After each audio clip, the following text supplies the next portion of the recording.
السلام عليكم ورحمة الله وبركاته. كبجمتوتا ودكتورة كوماتي وبتشام جرجرتو بجراتم بجنا قادا ولتدبينا سنين جدان ونجل كاو قرا channel kana tirfta like share subscribe wachudha mati kenya tidabala mana ferra kenya rohundu mati sinin jada kanem mati kenya tatan gudda galatoma ulfadda sinin jechum barbada ega giddu kana wonte de manjaro akkuma arga jirtan akkuma daga jirtan guya dan wanaratu daga mata kana dagenya boru adas boris haradu madagenya ta jechuda Rabbin subhanahu wa ta'ala baliti kenya kan nubra demte ganda kara demte kana pachiti rabbin jannatul firdausin kesa rabbin isi aka rabbina rasi hagal fachisu ega sagale isi akkuma daga turtan social media adda irratti waraba manjiru ilwan inni anaf diga kooti video sille yo argitan taate jechuudha argitan taatan hundi keessanu namni arginu jireede hiyadu inni nama jaallatan nama dhiiga ofii waan ofii argachuun gammachuudhaan jiraachuun waan guddaadha jette innillee ani gammachuu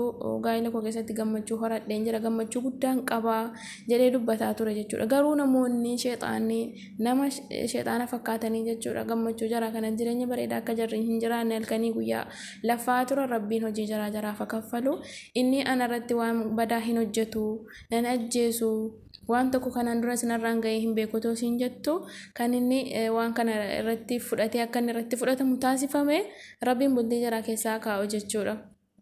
Egaa otoo inni ajjeesu jettu kan inni ajjeese sagaleesi dhaggeeffadhaa isiniin jedha garuma sagaleetti isin fudhadhaa dhaggeeffadhaa yaada keessan naa qooda.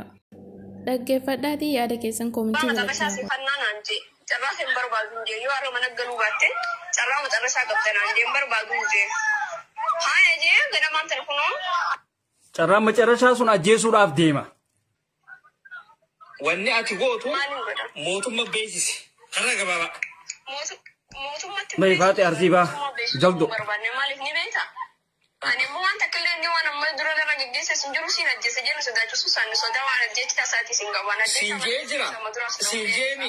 Dhagee. Sin jeemi. Yaa ani waan takka. Sujjetta ibiifuu. Ilmoo isaatiiraas rakkinaas. Sun ibiifuu mataa isaatti yakka laal jechoonni akkanaafu taatuu hoyyakka. Asii galee. Maaliif namni tokko yoo kan waliin jiraatu ta'e waliin jiraata wal danda'u. Waliin jiraatee yoo addaan biheesnaa fi inni fira. Namni takka raamee ilmoo isaa ta'e yoo as keessa waatee inni waatee hilwaara namni takka namni jiraatu. Namni takka namni hilwaara isaa olii qaqqabdee hilwaara isaa rifattu hin jiru jaartu maalatti naaf inni dhiiga takka. Ammoo anarraas namni ilmoo isaatiirraas narraa nama biraatti aanu sun jiru. Silaa inni warri kana godhaniif jaartii isaanii kaniif. Silaa inni nama amma silaa inni nama beeku silaa ta'e useetii nagayaan jiraata. Amma tunis jaartiin taatu naasitti hima. Namni wal dhabanii taragaaggaa yeroo namaaf kanneen namni kunis keessa deebi'a. Deemee guyyaatti badii 7 balleessee dhufee galgala dhifama namni namaan hin jiru. Ani waan biraa kuteeti na shakkii fi waan kan hunda Facebook ya tarakkabsiisee fi silkitii ya tarakkabsiisee waan hunda ya tarakkabsiisee san biraan na shakkee galgala bakka narra futte na hunda sababa sanitti biraa deemee argachifannee. Amma maal jette? Dhageessanii? Facebook hundaan itti kanneetti yoo inni kana shakkulleete. Facebook hunda itti kannite galgala bikka isiin ciistutti deemee hudhe ajjeesuudhaaf. Sababa sanittiin deemee kaampii seenee yeetti. Mootummaan nuti quban qabdu keessatti si jeesa. Akkanaatiin qabu namni wal jaallattu baatellee biyya namaa keessa walii jira kafiitiin kafiiti. Jeetiin qabadhee deemu jiraan. Ani warra namaatiif waan namni naannoo guyyaa takka fudhadhee deemu. Warroottan suuraa hacaaluu qabatanii deemtan ba'a keessa uummata reefka piroofaayila godhatee deemu. Ba'a keessa ittiin dhageemin takka haduraati. Haduraa. Ala waan takka waan ittiin dhageemin. Rabbi fayyaa yoo ta'e rabbi irraa na gaafata. Bakka amma sanatti amaneetiin jiru duraan akkamitti kana naan jaanii maqaana balleessanii kun bu'aan lakkii sababa yoon obboleettii hilwaa ta duute sanii rabbi rahmata haa godhuu fi isiidha jechuudha. Kanaaf isiidhaatiitu gama kanaan yaada kannachuudhatti jira. Kanaafuu isinis barruudhaan illee taatu rabbi rahmata haa godhuuf jechaa obboleettii isiillee rabbi si haa jajjabeessu ja'aadhaan akkasitti gama yaadaatitti itti fufnaan isiniin ja'a. خناف مي حياة Me amma dheenya kana social media kana irratti guyyaa lamaa fi kana sagalee abbaa keetiitti illee dhadhagayaa jira.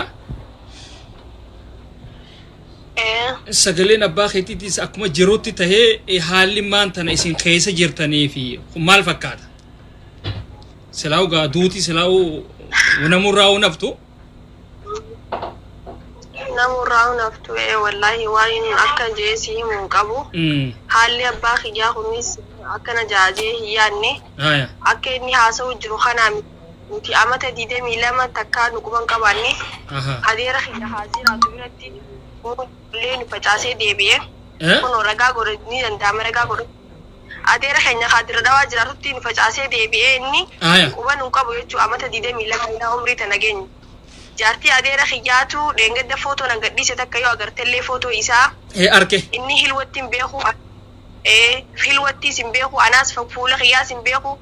Ilaa umrii teenyaa takkaa nu barbaannee guyyaa meeqaan ta'u nuti barbaannee hilwaan nambara kiyyallee nama hundaaf kannitee akka inni nu barbaadu goote.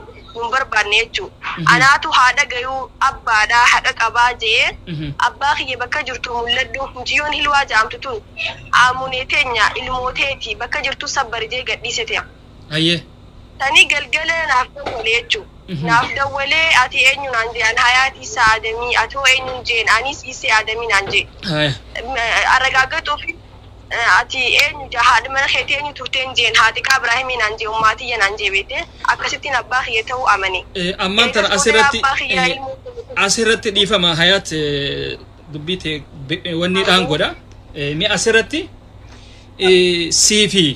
siifi maaliif jennaan ani duraannatti himtee jirta silaa ummataaf garteemi waan isaanis hin beekneef isaan kana akka gaariitti adda baasuufiif siifi hilwaan obboleettiin teeta duute rabbi rahmata haa godhuu fi isin lameen obboleeyyan haadhaa fi abbaati moo akkami moo obboleeyyan haadhaati moo abbaadhaati? Obboleeyyan haadha takkaa abbaa takkaa nu lamaan bichaadha haadha takkaa fi abbaan takkaa. Isin lameen qoftiin.